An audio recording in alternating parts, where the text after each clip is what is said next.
Hello, Paul Riley, the driving instructor in Leicester. Today I want to bring you some messages about tyres. The only part of your car that touches the road. I'm in Oakham Tyres with Benni today. I've been coming here for about 10 years. I bring my learner school cars here, I bring my own car here. And whilst there's other places that are nearer, definitely nearer, I haven't found anywhere better. And I want to be able to trust the people that work on my car, so when I go out on the road, nothing untoward happens because some backstreet bodget has done it on the cheap and then I pay the price. Thank you for agreeing to do this. Benni, in your own words, tell me who you are and what you do here. I'm just a tyre fitter really. I started here when I was 13 years old. Jesus. On Saturdays and after school and stuff. Went off to work for a mechanic in garage, and then found myself back here about 6 months ago. Nice. But, yeah. So there's not much you don't know about tyres then, I'm guessing? No, not too much, no. I know a little bit and I've learned a bit, and I learn a lot from speaking to the others. Peter, Simon, when I come in, I always ask them questions. So if the people that are watching today pay a bit of attention to sort of your knowledge, your wisdom about tyres, what things might they learn that they think, I didn't know that, oh my god, that's so important? What might they find out today? Sort of the differences and like the changes of how old tyres are and stuff like that, and how that affects a car and how it handles, how old even new tyres are in comparison to putting on brand new tyres. So the date of manufacturing, if they're newer, the newer they are, the better they are. So you sort of don't want to fit anything over 5 years old to a car full stop, because you won't find the same handling and grip. They get a certain texture over the top of them, so which you have to sort of work off and have to be certain that that's gone before that you get full potential out of the tyre with an older tyre. It's just sort of. So I've got to wear away a bit before I get the good bit that's gripping, really sticking down to the road. So I'm a 17-year-old, 18-year-old, I've just passed my test, I'm going to go out and get my first car. Money, everything's money. I mean, if you think learning to drive is expensive, wait till you buy a car and you have to look after one. But why am I wise to not buy the cheapest tyre I can find? Because I'm trying to save money. I'm only 17 and my job don't pay that much. So the most important thing to remember is the only thing keeping you on that road is your tyres. So you've got to ensure that they're completely legal, completely above board. Tyre pressures have got to be 100% correct, because it all changes the handling and stuff. If you've got too much tyre pressure, you're more likely to lose traction and lose control. If you've got too little, you're more likely to sort of float and bob around the road and not really grip as well as you should. So you want to always make sure you're perfect on that. And the cheaper tyres you get, the sidewalls aren't as strong either, so you've got quality difference massively in that. So as you're going around corners and stuff, your tyres have got more give in them, so you've got sort of less control. Might slide around a bit, so not as firm, as sturdy. So, but do I have to buy £150 Michelin's and Pirellis, or is there a better choice for me being the guy on a budget? You want to sort of find a happy medium of sort of trusted brands have their own sort of cheaper style of tyres. So Continental have got Point S, Hankook have got Laufin, and stick to them sort of brands because they're almost a premium sort of. They come from the same factory, made from the same materials, just done cheaper. So if I'm a company car man and I'm not paying, I'm going to want Michelin's and all that because I ain't paying the bill. Yeah. But guess what I'm hearing is, if I'm on a budget, and I probably am, I can have something just as good by someone I've heard of that's going to do the job as well, but not as much money. Yeah. So might I be better off buying, what should we call them, budget brands, or what's the word I'd use to describe it if I was asking in the shop? They're a mid-range sort of a brand, so your budgets are sort of the stuff that is the bare minimum of anything really. Like, you're looking 50, 40, 60 pound a tyre, and you don't really want to go for them because from personal experiences and stuff like that, with budget tyres you really can feel the difference between having that budget tyre compared to having the decent, better tyres. So my mate Steve, I'm making up stuff here, but I hear these tales. My mate Steve, he says you go to Backstreet Bob and he'll sell you tyres that came off another car, but they're only 25 quid. So that's what you want. Should I buy them? Yeah, no. So you don't know the history of that tyre. You don't know what car it's been on, how they've been driven.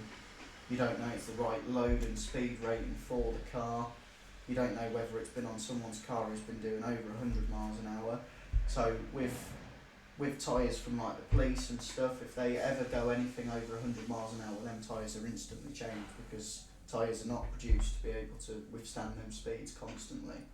So you want to make sure you're not getting them from, you want to buy brand new all the time if possible, because if you are getting these tyres that have consistently gone over 100 and have changed them out because what they're using them for, they can't use them anymore. So if you've got a track car or something like that and they're using them on that track, driving them hard all the time, the tyres aren't going to last and they can have potential blowouts and stuff just from being overused. So I can buy new, but I can buy a sub-brand so I can meet my budget. I shouldn't buy part warns because I don't know the history. I guess it's a bit like buying a car seat that's been in a, you know, if it's been in a crash, but it's 25 quid on eBay, old bargain, and then you find out the hard way there's something wrong with it. So I've got my 4 wheels. What if I buy a car, and this is what happened to me, this is why I actually came in the first place. When I bought my learner cars, they came with this skinny little pram wheel, which I can't use for a test. I'm not allowed to. And while it saves a bit of room, I suppose, I had to come in and get a wheel, and then I had to get another tyre to go on the wheel. So now I've got 5 wheels. I realised the other day that 8 years my spare had been in the boot and I'd used it once or twice. Yeah. So you said something about 5 years, so maybe I shouldn't be using that as my everyday wheel then. No, not as an everyday wheel. A spare's slightly different where, because it is only temporary to get you from, which is why they come with a space saver, it's temporary, you can't go over 50 with them, and realistically you shouldn't do many more than 50 miles on them. So in that sense, you're not too bad, but as I say, 5 years is about the maximum of, that's when buying a new tyre or a part worn tyre, you don't want anything, you don't really want to buy part worn anyway, but when buying a new tyre you don't want anything much over 3 years old. How would I know? If I'm in novice, so how do I know, this is 5 years old, 10 years old, how would I know? They've got a 4-digit code on the side of them next to the tyre size. They've got a 4-digit code, so it could be say 0126. So that's the first week of 2026. Right, cool. So if it said 4725, that's week 47 in the year of 25. Got it. So when I'm buying a second-hand car, maybe that's a bargaining chip. Yeah. Oh, this tyre's 10 years old, mate. Yeah. Got to replace that. Yeah, that's good advice. What about fixing punctures? Is that evil, or should I always buy a new tyre? So you can fix punctures. They should last the lifetime of the tyre when fixed properly. You've got sort of, with the tyre, you've got sort of 3/4 that you can repair. Anything too close to the edge, which we've got a gauge that we use, anything too close to that edge we'll always replace it. And if you've got more than one puncture in the same sort of quarter of a tyre, we'll also 9 times that refuse to repair that as well. So you've got to have, you can have up to sort of 4 punctures, but they've got to be in separate different quarters. places. So when learners are learning about theory and all this, and they hear about the central 3/4, which is like a question they could get asked on a test day, that's the bit, I guess, where the channels are, the grooves are, where the rain would go. Yeah. And so in there you'll fix it, and outside you won't. outside of that, is unrepairable depending on tyre size. If you've got a really wide tyre, you can get a bit more. Bit of flexibility, maybe, a bit of variance. So then, like in my kind of world, I bought tyres, as I say, and then I put alloy gaiters on them, which not everyone's going to know what that is and why I would have done it, but why would I want alloy gaiters on my learner car? It's to protect the wheel and tyre from any damage of hitting curbs and stuff like that, so it almost guarantees that you're never going to damage a tyre from hitting the curb. It's a protective layer. Some tyres, like Toyo I think it is, come out and they've got their own sort of alloy gaiter system built into the tyre. Oh yeah. So they give you an extra sort of 3mm lip on the side, so you can catch the tyre and not damage the tyre. So they're a bit fatter, they poke out to the side, so I'm nudging the curb with the tyre, not with a wheel. I'm doing my wheels in at £80 a repair. Cool. So I can fix a puncture so long as they ain't all on top of each other. Yeah. Can't be too far that edge or too far this edge. And there's a kind of a maximum that you might repair. Did you say 4? About 4, yeah. Four, So and they it's can't time be to too, change yeah, it, they maybe. can't be too close together. If I had that, a tyre that I've repaired 4 times, 5 times, maybe then, based on what you said, I could make that my spare, Yeah. rainy day tyre, Yeah, yeah. and get a new one and save. And rather than okay, I could do that. So I've got my alloy gators. Could I use it as like a fashion thing to bling up my car, red with my red paint, or? You can use it for that. It's sort of it's almost a fashion thing that serves a purpose. Yeah.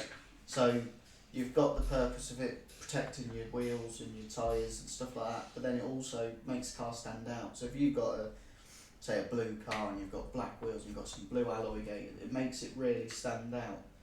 It's almost makes it look like the old white wall tyres. Oh yeah, the old American cars. Yeah. So I mean, I've got these alloy gators. How much skill is there involved in learning how to fit them?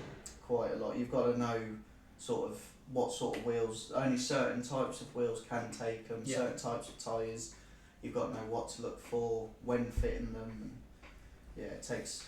Because I come here, but there's people that have gone to do local puncture repairs, and they just want to smash it with a mallet. That's their idea of refitting it to the rim, and I'm Yeah. thinking, no, it's No. a bit more skill than that. Yeah, you've got to get the tyre nice and lubed up and make the almost sort of slide in, and they've got to have the grippers in to make sure they stay in. Stay stuck on. So I know about buying new, I know about cheaper brands, I know about puncture repairs and when a camera can't do it, why I might have to change my spare because it's really old. I know about protecting the rims.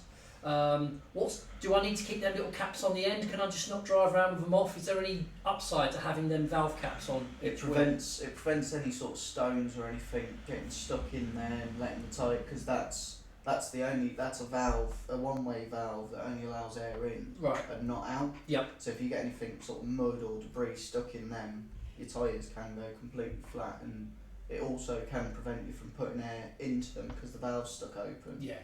So the cap it's a protection thing. It's a bit like a bike wheel then, Yeah. the way that would work. So there's that. I've got my new tyres, or the ones I can afford, the best I can buy. I've made sure they're not too old. And why does the garage always go to me, oh, you're putting 2 new tyres on, 4 new tyres, oh, get them tracked, you've got to have them tracked. Surely that's just taking money out of my pocket, isn't it? So the tracking is to make sure your car's going in a straight line. It seems like a lot of money, but in the long run you actually end up saving money, because if your tracking is out, you'll end up chewing through tyres a lot sooner than what you should. Yeah. So your tyres will wear out unevenly. It can cause you to pull either side of the road during braking, accelerating and stuff like that. But it essentially it's to save you money, because if your tyres are wearing evenly, you'll get the maximum you can out of a tyre. Where if your tracking's out and you're towing too far either in or out, you're going to either wear the outside or the inside far too much. So I've got all this bit's good and would last ages, and this bit's worn out, and it's time to get tyres changed. And that's tyres being under the legal limit. It's a big problem with the police, isn't it? Yeah. What would happen if I had under the legal limit tyres? So if you've got under the legal limit tyres, you get a minimum of 3 points per tyre, plus a fine, and the fine is dependent on how bad the tyres actually are. And learners will probably notice they can only get 6 points in 2 years, and they've got to do the whole thing again. It'd be a bit daft to get points for tyres, Yeah. of all things. You expect speeding sometimes, I guess, but not tyres. So there's the legal limit. They get asked that on the driving test. They made is one of the questions. They talk about 1.6 millimetres minimum Yeah. as a legal minimum tread for a car. So surely I should run down to 1.7 and get my money's worth and then change them. So it's recommended, especially during wintry type months, to get them changed around the 3 mil point, which is about 66% of wear, because anything over that you're losing a great deal in braking distance, in the wet, in the dry. You know, as I say, it's the main thing on the road, keeping you on the road. You want to make sure you're at the maximum you can be at all times, So within reason. Changing them earlier rather than later, I grip the road better and I can stop quicker, I suppose. Yeah. And the longer I leave it, the more likely it is that the I'm longer going to. your stopping distance gets. So on to you and your driving history. If you passed the test, Yeah. how long ago? 4 or 5 years. Well done for passing. What was that like? What was the experience like? It was, I wouldn't say easy, but it was easier on me in the sense that my dad was a driving instructor with the Boom. army. So Nice. I did a lot of mileage with him Yes. learning. I did a couple of tests, a couple of like lessons with an actual instructor, but I didn't do any lessons because of the COVID backlog and stuff. I didn't do any official lessons until I'd passed my theory test, because the amount of time you spend waiting for your driving test, I'd have ended up doing thousands of lessons. I mean, I did 1,000 miles in my car on L plate, learning plates. Yeah. And I had about a year to wait from when I'd passed my theory to do my test. So my instructor was quite good in the sense it gave me the advice of pass your theory test, then do your driving lessons. It also made it easier to pass the theory test because you've not got that experience on the road of trying to remember once you've got the theory side of it, you know what the signs mean. You see them coming, you can turn it into it from, oh Jesus, I don't know what that means, and then you get into a bit of a panic, I suppose. So you passed first time? First time. Nice. Do you remember how many minus faults you got? I got 8 minus. 8's alright. Yeah. I prep my people for 8, we dream of 5, and anything better than 5 is like a proper win. So then you went out and then drove by yourself. Yeah. Did you learn a lot afterwards? Like, oh my god, I'm getting experience here. Yeah, so I didn't have the most fortunate start to driving. I put some cheaper tyres on. Okay. 2 days after my test, I passed on Christmas Eve. There was some bad weather and I'd come round the corner. Wasn't going too fast to what I thought, sort of 20 to 30 miles an hour. And the car didn't grip at all, went straight on. Yeah, 2 days after, passed. I'd ended The car ruined, or did you fix it up? I'd rebuilt it, yeah, but it was quite bad. So there was no grip there because of cheap tyres. Cheap tyres. And just out of curiosity, did your car give power from the back or the front? Was it back rear front wheel drive? Front wheel drive as well, because you can I've got a rear wheel drive car, and in the winter that can be scary Mary when you go around corners. But front wheel should have been whipping down. So better tyres. You might have been all right. Yeah. What's your first car? My first car was a Vauxhall Corsa 1.2. Did you give it a name and did you love it like no other car, or was it just a car to use? It was the one I passed my test in and everything. So you passed, and you had a good feeling. Oh, I did that with a Rover Metro a million years ago, and I went and bought 2 later on because I loved it so much. So you passed your test, first car. What was your dream car? I've still want a Land Rover Defender. Always wanted one. Love them. How is that related? When will you get one? What's the dream? Is it sell the house, sell a kidney? Hopefully save up. I wanted to get one for my 25th birthday, but it's looking a bit unlikely now because I like to go towards more fast cars. Yeah.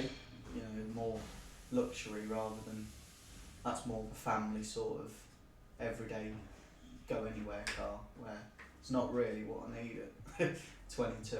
We get staff discount on the tyres here, do you think? Hopefully. I'll see, that was a dumb question, but good. So you've passed the test, you've got out your first car, you've got a dream car. If you were giving learners like 3 bits of advice about getting through a test, being a good driver, what would you want them to know?